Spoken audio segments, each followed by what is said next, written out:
What is up, guys? Welcome to Hobbs Loves Comics. My name is Hobbs. Today I want to talk about the downfall of Spider-Man. Specifically in comics. I mean, there is no downfall of Spider-Man in media. He's still, the second most popular superhero. Maybe first, depending on when his movie comes out. So, obviously, it's not like Spider-Man is, tainted in the public reception. A lot of people still really love the character. But comic book Spider-Man is just terrible now. Like, do not read modern 616 Spider-Man. And it has been on a downward spiral for the past 20 years, which is, in my opinion, why Marvel is the worst of the big three comic brands. Right? Like, DC and Image absolutely smoke Marvel in terms of quality, especially since, 2010. Right? Like, I would rather read Invincible or, Batman or Superman or Green Lantern any day of the week over modern Spider-Man because it's just so terrible and convoluted and bloated, and there's not really anything Marvel can do to save it besides a full universe reset. But I mean, talking about Spider-Man and that his downfall, you can't really talk about it without addressing what really cemented Spider-Man's failure. And that is, of course, One More Day, written by J. Michael Straczynski. Now, J. Michael Straczynski actually has one of the best runs on Spider-Man out there. Like, a lot of people, right, when they hear J. Michael Straczynski, they think of One More Day, but if you've actually read anything other than that, or actually know of J. Michael Straczynski's run, you'll know that it's really good. And even if it is a little convoluted and adds some unnecessary background to Spider-Man's character, right, it's still really good because J. Michael Straczynski is just a really good writer. But One More Day isn't J. Michael Straczynski's fault. It's Marvel Editorial's fault because they forced him to do the storyline. At least that's what I'm assuming. I mean, it's probably true considering Marvel Editorial really hates the idea of Peter being happy. So if you don't know what happens in One More Day takes place after the Civil War comic event where Spider-Man reveals that he is Peter Parker, which then makes the Kingpin set out a hit on Peter. And Peter dodges a bullet because of his spider sense, but it hits Aunt May. And Aunt May is in critical condition and dying, and Peter goes everywhere looking for his help. He goes to his friend Reed Richards, he goes to Doctor Strange, Tony Stark, Hank McCoy, right? He goes wherever he can to get help for Aunt May. But everybody's just like, she was 90, dog. Like, it's her time to go. And so eventually Peter decides to go to Mephisto, who is literally the Marvel version of Satan, and just straight up be like, yo, my aunt's dying. Can you save her? And Mephisto's like, oh yeah, I can do that, but I want your marriage. So Peter strikes a deal with Mephisto that not only will he save Aunt May, but he'll also make everybody forget that Peter Parker is Spider-Man. With the expense that Mary Jane and Peter will have never been married. It just erases their marriage from existence. Right? So this was seen as some big way to reset Spider-Man's character because, right, Pete and MJ had been married for 15 years. Almost, or maybe they had been married for 20 years in comic books at that time. Everybody heard Pete and MJ and they knew they were married. So Marvel decided, let's just undo their marriage permanently. And to this day, they have still not been remarried or even really dated for a long period of time. Because Marvel has this obsession with Spider-Man being lonely and being without a girlfriend. I don't know why, but it's just really weird. So after One More Day, Peter went back to being broke. He lost his job.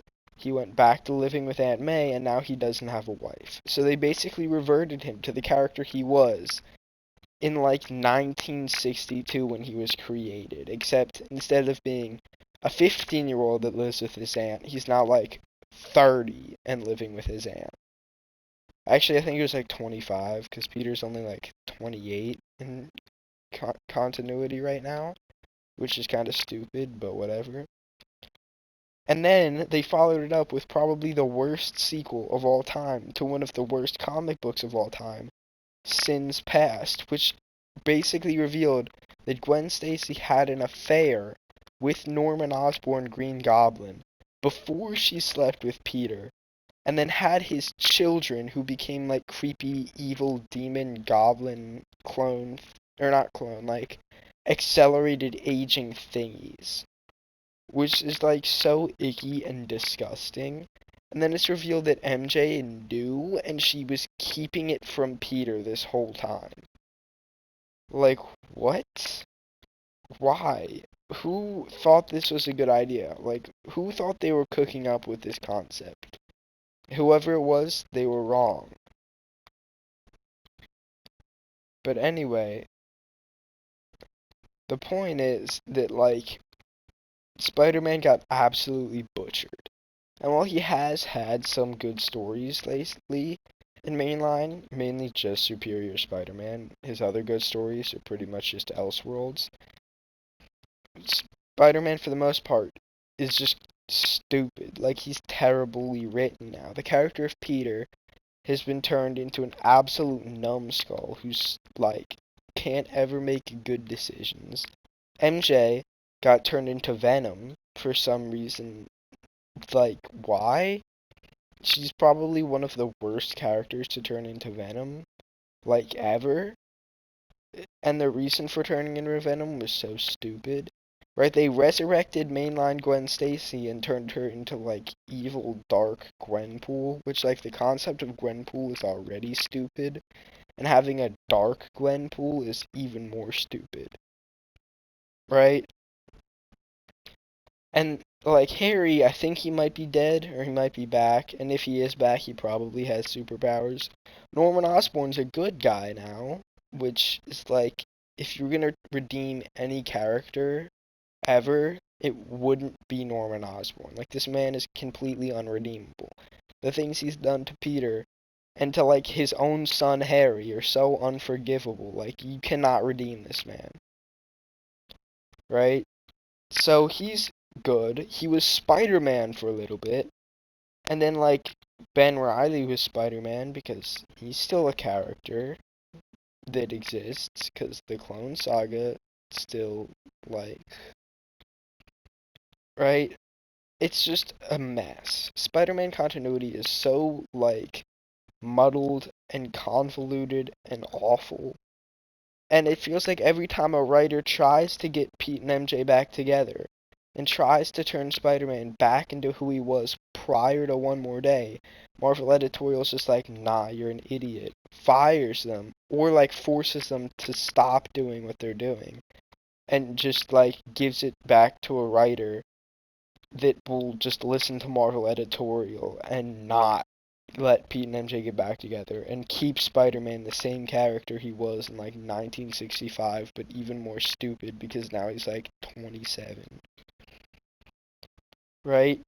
So it's just a mess. Everything is a mess. Spider-Man is a mess, and the only way they can really fix it is to reboot it. And I'm not talking like reboot it and put it back in high school. I'm talking like hit a New 52 style reboot, except better, because aside from New 52 Batman and Aquaman, everything else kind of sucked from that period, right?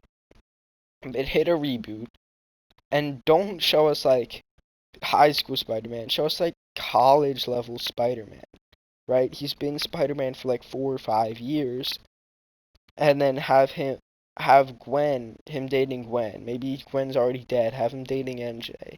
Who knows? But, like, throw us into the deep end of Spider-Man continuity, right? Maybe you can do flashbacks to stuff this new version of Peter's experienced, or just say that he's experienced this, that, and this, just like the original Spider-Man from before we reset the continuity, but, like, we got rid of all the stuff people really hated, like One More Day, and Sins Past, and literally every stupid decision people have been making on Spider-Man comics since, like, 2008. I mean, Marvel will obviously never do this because even if their sales numbers are terrible and they're getting schooled by DC, they refuse to listen to fan criticism, right? I mean, DC can listen to fan backlash sometimes, right? DC listens to the fans for the most part. I mean, like we getting an absolute Batman show, that's proof that DC listens to the fans. And the money, because that show will probably make tons of cash and like get tons of subscriptions to HBO Max or whatever. But that's besides the point. Marvel, even though everybody talks about how terrible Spider-Man comics are now, and everybody is begging for Marvel to reboot the continuity, and not just like we're gonna merge the Ultimate comics with the mainline comics and streamline our continuity like with Secret Wars, like a full reboot, like Crisis did, or the New 52, or Rebirth, or the ones DC has done, because DC knows that having the same continuity for like 50 years is not something that should be allowed. And they should be rebooting every like 20 to 30 years to keep things streamlined, right? But Marvel doesn't know this, and they've basically had the same continuity since like the 60s, because they're morons. So Marvel, please reboot Spider-Man. Please reboot everybody, except the Fantastic Four. We can keep them because they actually have pretty good comics. Maybe some parts of the X-Men continuity too.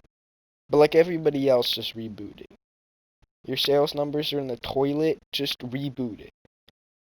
And not just like a give everybody a new number one, like an actual reboot. Literally nobody likes Spider-Man comics anymore. Everybody wants you to do this. So please, Marvel, please, I'm begging you. And so is every other Spider-Man fan. Reboot mainline.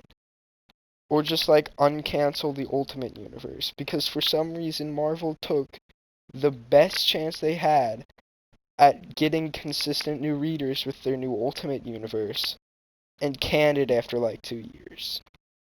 Proof Marvel is so much worse than DC. Anyway, that's all I have for you guys today.